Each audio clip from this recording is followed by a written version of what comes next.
This youth football coach might win the prize for being the biggest jerk. Saturday in Northern California, the coach runs onto a football field and strikes a player. Now, he is charged with child abuse. They're out of control, and they're not fighting over World Cup soccer. We're talking a Little League football game. At a T-ball game for 5- and 6-year-olds, parents disputing an umpire's call rushed the field, creating an all-out brawl that eventually drew the police.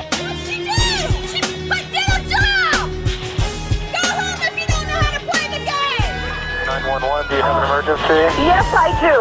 We have a game that has gone out of control, and the team is beating up on another team. Someone is hurt.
It can be nerve-wracking for a parent watching a child compete on the playing field, especially when you consider this.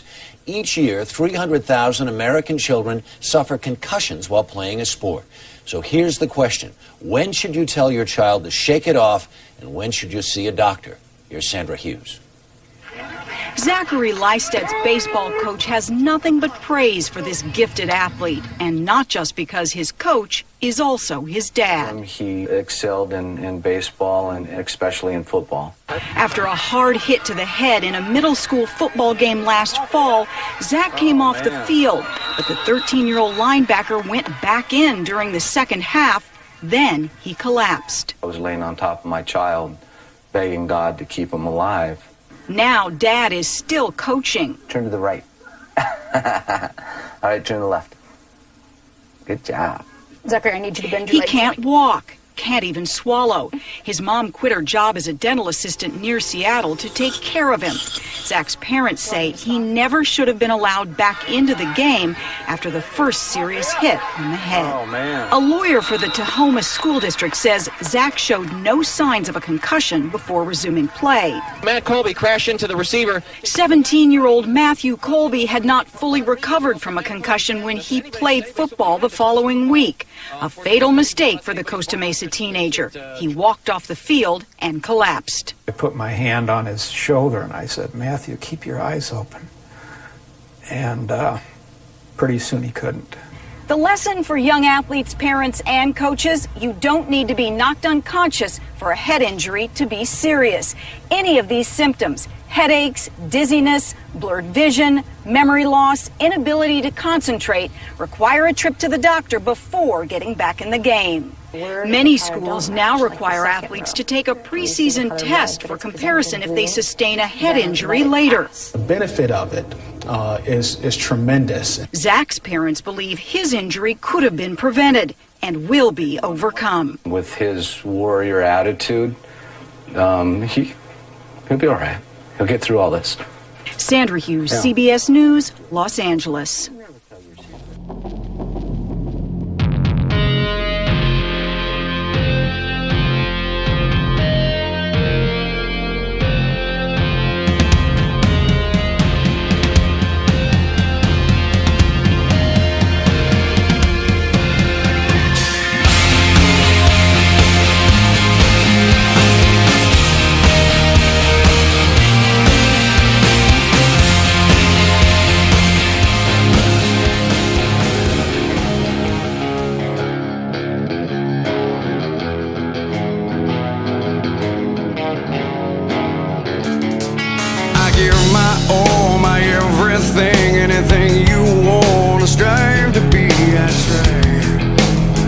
God knows I try. Or am I stuck somewhere between who I am and who I hope to be? Am I fighting a good fight? Keep pressing on. Fight the good fight. Fight what you know is wrong. Keep pressing on. Fight the good fight. Fight what you know is wrong.